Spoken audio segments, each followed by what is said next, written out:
Hello everyone and welcome to my channel, and today I'll be reading an Arlecchino Listener by me. So let's get into it. You don't hear her at first, but it's rather quiet. So when you're halfway down the hall, you're struck by a sound that doesn't belong here. A soft murmur. And you hear it coming from Arlecchino's office. It's too gentle to be her, and yet it's undeniably her voice. So you follow it. The door is ajar, and you push it open, just enough to see inside. And then you freeze.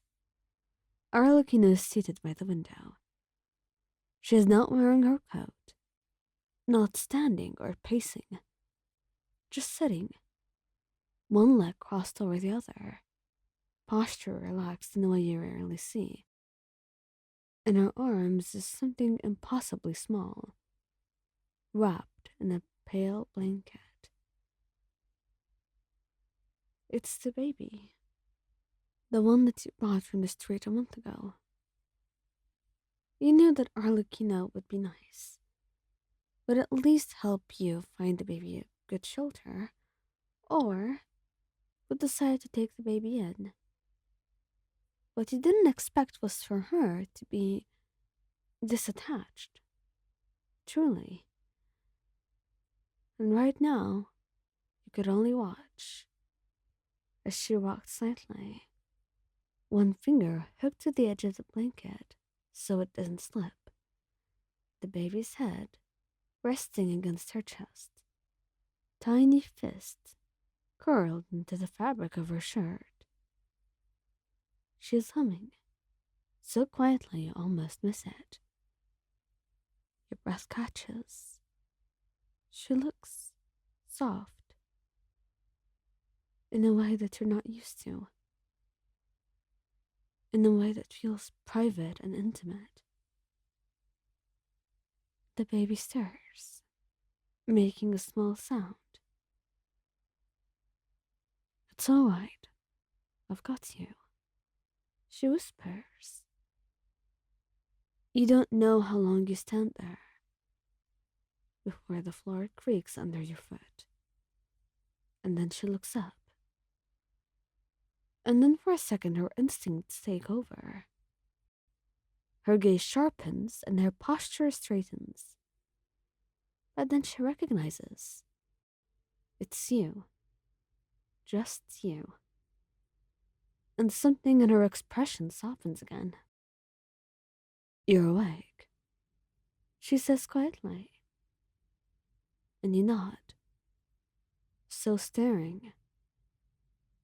I was going to say the same thing. She followed your gaze down to the baby, then back to you. The baby wouldn't sleep. I had no choice. Oh, that's not one more word from you, she said, already anticipating that you were about to say something that would make her want to kill you. And so you stay silent. But then you chuckle, shaking your head. I wasn't going to say anything bad. I just wanted to. No. Whatever it is that you want to say, don't say it. You sighed. And then she was back to looking at the baby again, rocking back and forth gently. She's so small, you murmured. She was smaller, remember? She's been getting better. You nodded. You know, Arlie, I never expected you to get so close to her. It's not like you. And what's like me in your opinion? I don't know. You're so contradictory. Sometimes I don't even know what you are. But I guess I like that. makes you interesting. I'm always interesting. But I suppose, for this little girl, I can't help it. She's too small to get used to the cold. Be it the actual weather, or the cold that I radiate. You stood beside her, squeezing her shoulder gently. You're not cold at all, Arlie. You're warm. Infinitely so. You just don't know it yourself. She looked caught off guard for a moment, then just sighed. You're incredibly biased. You shrugged. I may be biased, but I'm so right. You are warm. There is a reason that the children stay here.